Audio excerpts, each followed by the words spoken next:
¿Qué tal? Muy buenas tardes, bienvenidos. Sí, es viernes y va a hacer sol durante todo el fin de semana. Es cierto que nos dice Meteo Galicia que va a llover un poquito entre la noche del sábado al domingo, pero eso es únicamente de noche, así que vamos a tener un fin de semana para disfrutar, además con temperaturas agradables, 20 grados. Con todo, hay mucha agenda cultural bajo cubierto en la que podemos distraernos también. Enseguida hablamos de actividades para los más pequeños y también para los adultos. Enseguida hablamos también de salud, pero antes queremos hablar de literatura. Casi se nos pasa la semana, pero podemos decir que estamos todavía en Samaín, en esa semana de Todos los Santos, y precisamente esta semana se presentaba este libro, Samaín's Party, escrito a dos manos por Vicente Pedreira. Vicente, ¿qué tal? Muy buenas tardes. Hola, buenas tardes, ¿qué tal?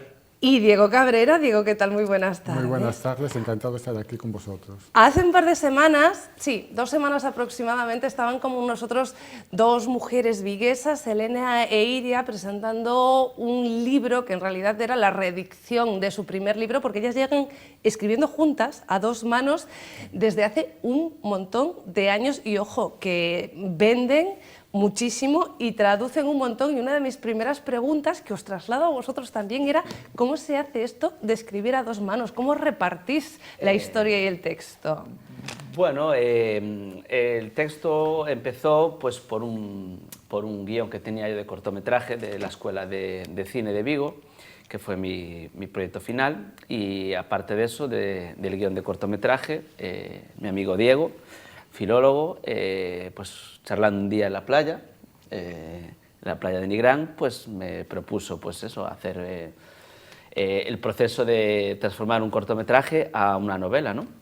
Entonces, pues a partir del esqueleto del guión fuimos quedando y fuimos aportando ideas entre los dos y los fuimos plasmando hasta llegar a hacer esta novela completa. Quedábamos, nos juntábamos, él aportaba ideas, más personajes, los íbamos pues entrelazando todo, nuevas tramas y así nos fuimos repartiendo el trabajo con nuevas historias, y luego el toque final de Diego consolidando todo, pues así nos quedó esta novela, y el trabajo fue así, juntándonos y aportando ideas los dos. No sabía lo del trabajo final, pero lo que sí que veía, y no me extrañaba porque tú vienes del mundo audiovisual, que hay un fuerte componente audiovisual, es casi un guión de cine, pero como si nos transcribiera la película, y prueba de ello, Agustín, el conserje del pabellón, salió a regañadientes del calabozo. Son los títulos de los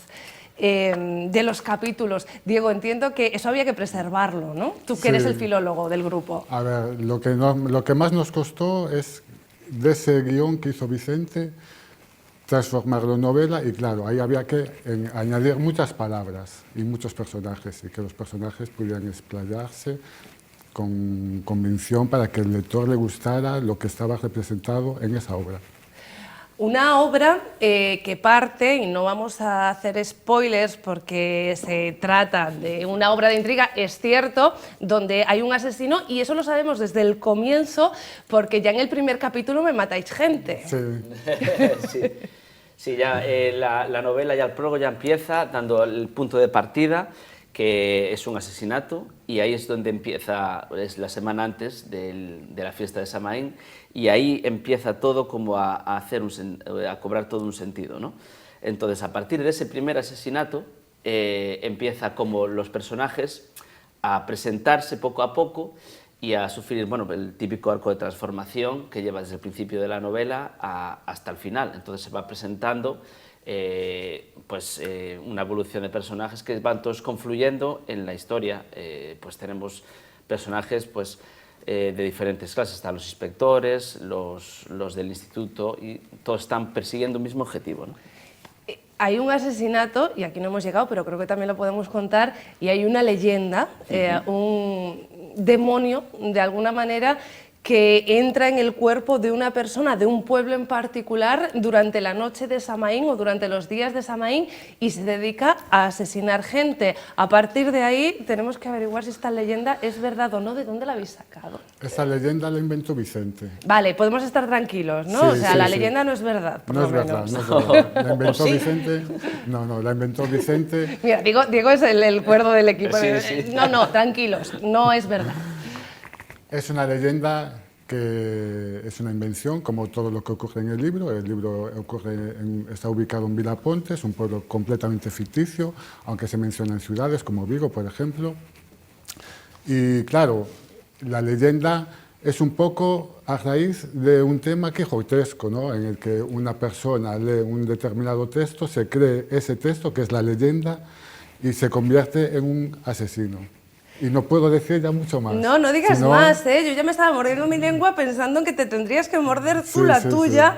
Vilapontes, efectivamente, un pueblo ficticio, pero señoras, señores, estos dos jóvenes son de Bayona y en el fondo, pues eso, mencionándose lugares de alrededor, los que lo sabemos, los que sabemos de dónde sois, los que vivimos aquí al lado y conocemos Bayona, pues vamos viendo un poco discurrir esa trama sin querer por las calles de Bayona. Algo de inspiración os ha servido, no sé si Bayona, pero sí las aldeas y los municipios de la costa.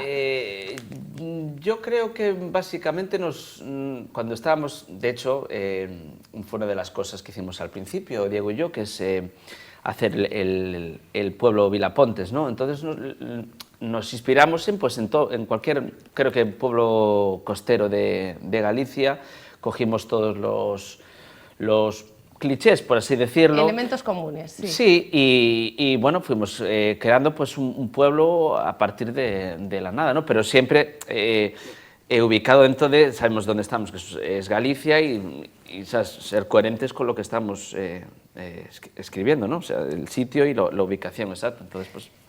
La semana para presentar el libro era esta, de ello no cabe duda, pero ahora ¿qué recorrido va a tener? ¿Cuál es vuestra agenda con este libro? ¿Hay más presentaciones? ¿Vamos a poder veros? ¿La gente va a poder acudir a esas presentaciones para haceros preguntas? No sé. Pues sí, tenemos en varios institutos, que aquí se encarga la editorial, el Fortune, al cual le damos las gracias por coger nuestro libro. Y tendremos pues en varios institutos, creo el de Bayona, en La Guardia, y no sé si tendremos algo también por Vigo, que aún no tenemos cerrado, pero bueno, lo anunciaremos en nuestras redes sociales. Y lo intentaremos anunciar en agenda en caso de que nos avisen.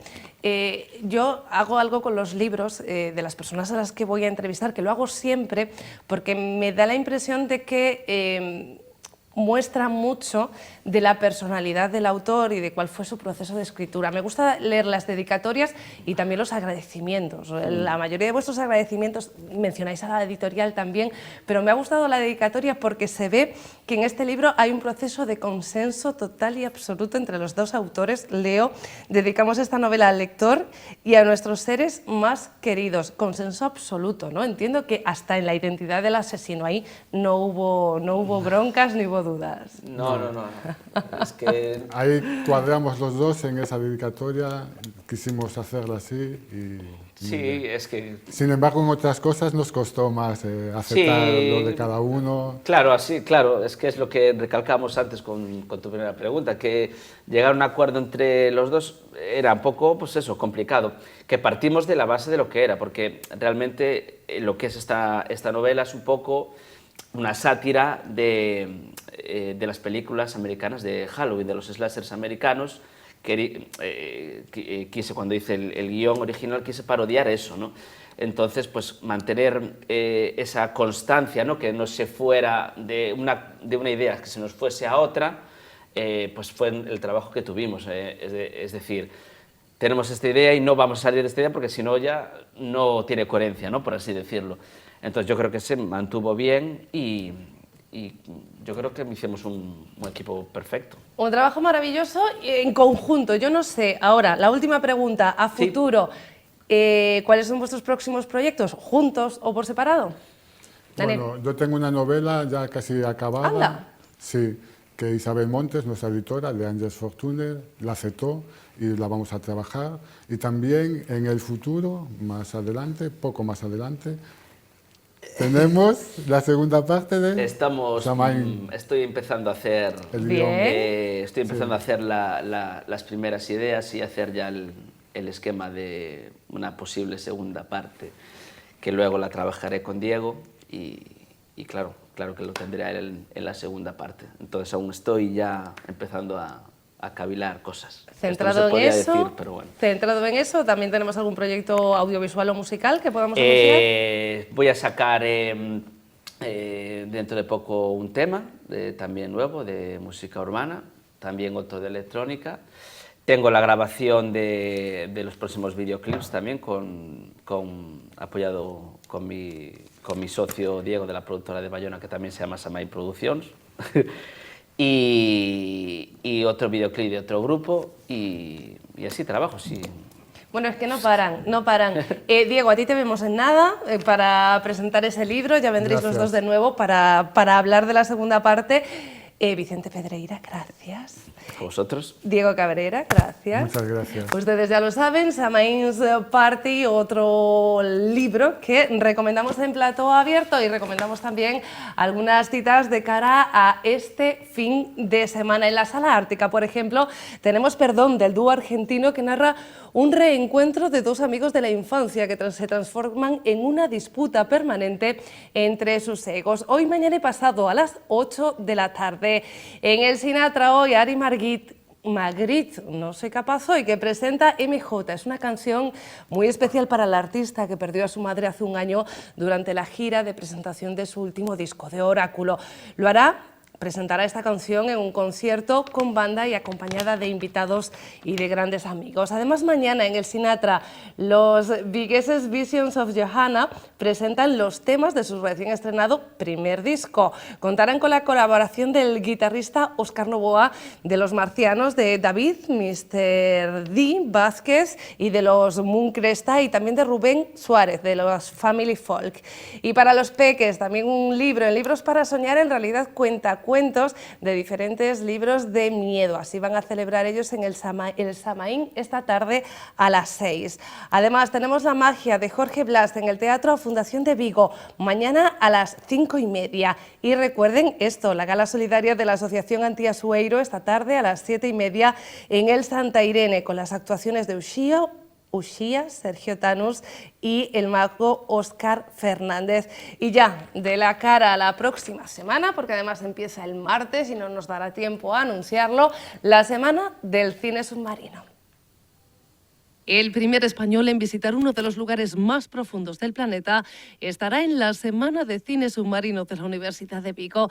Es Héctor Salvador, ingeniero aeronáutico que protagoniza el audiovisual Descenso a la fosa de las Marianas a 10.706 metros de profundidad. Ofrecerá una conferencia el jueves en la que explica los detalles y la importancia de esta proeza. Expedition Deep Ocean, Océano Índico. Es un documental en el que se ve a Víctor Vescovo, que es el explorador millonario americano, que quiere tener el récord de todas las dificultades extremas. Ha subido los 8.000, quiere bajar a los sitios más profundos del planeta. Bueno, es su pasión, tener la mayoría de los récords de los sitios más salvajes del mundo, más difíciles de acceso. Y ahí veremos el documental cómo bajan a la fosa más profunda del Océano Índico, que es la fosa de Java, y bueno, las especies que la habitan y todo eso. Y después, el último día, pues tendremos la conferencia de Héctor Salvador, que es el descenso a la fosa de las Marianas. Pero la Semana de Cine Submarino empezará ya el martes 8 de noviembre y dará cuenta de otras iniciativas audiovisuales en las que se mezclan las producciones locales y las internacionales y las piezas de agua salada y agua dulce. El ciclo comenzará además con un reconocimiento a la Cofradía de Pescadores de Vigo por su apuesta en la conservación del medio marino, reflejado en su documental Mar Limpo, Mar Vivo. Esa es la cosa más importante, que es el documental de aquí, de Galicia, ¿no? Mar limpio, mar vivo. Ahí habrá un homenaje al patrón mayor de la Cofradía de Vigo, la representación de su patrón mayor,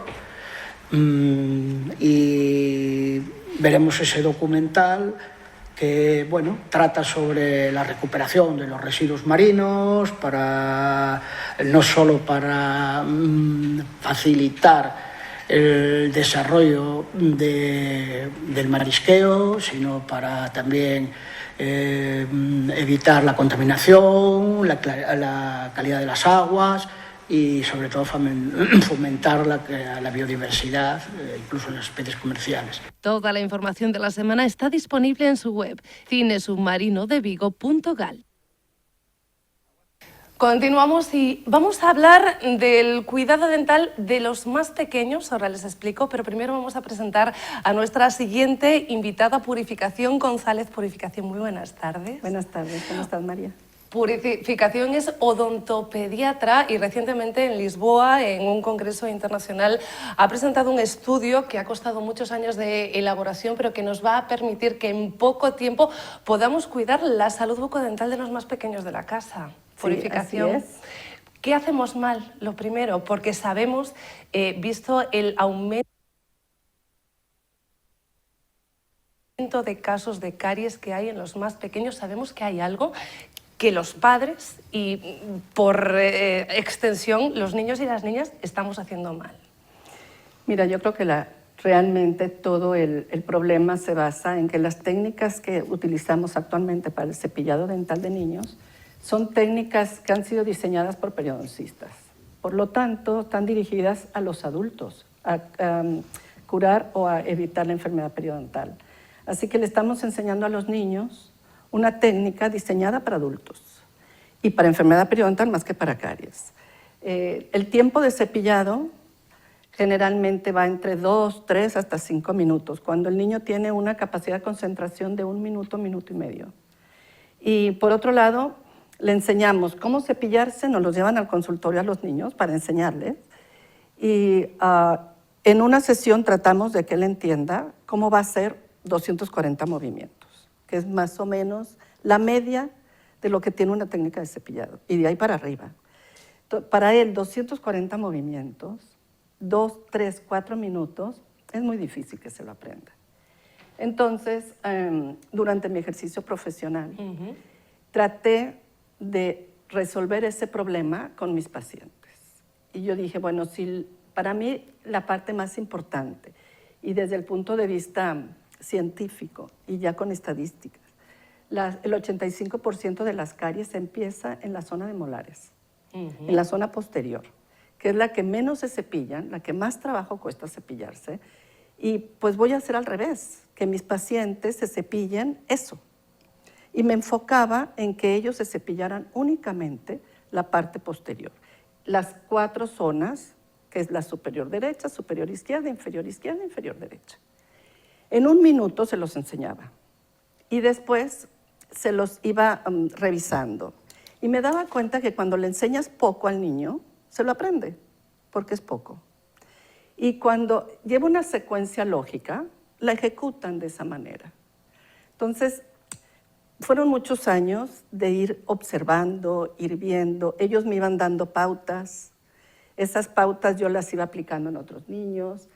Y así, sin darme cuenta, fui diseñando una técnica de cepillado que en poco tiempo, en pocos minutos y en pocos días se la aprenden. Técnica pedagógica, que es algo que me parece muy importante porque no solamente es saber cómo tienes que cepillártelos, sino asegurarte que el niño o la niña sea capaz de aprender ese método. Claro, es lo básico.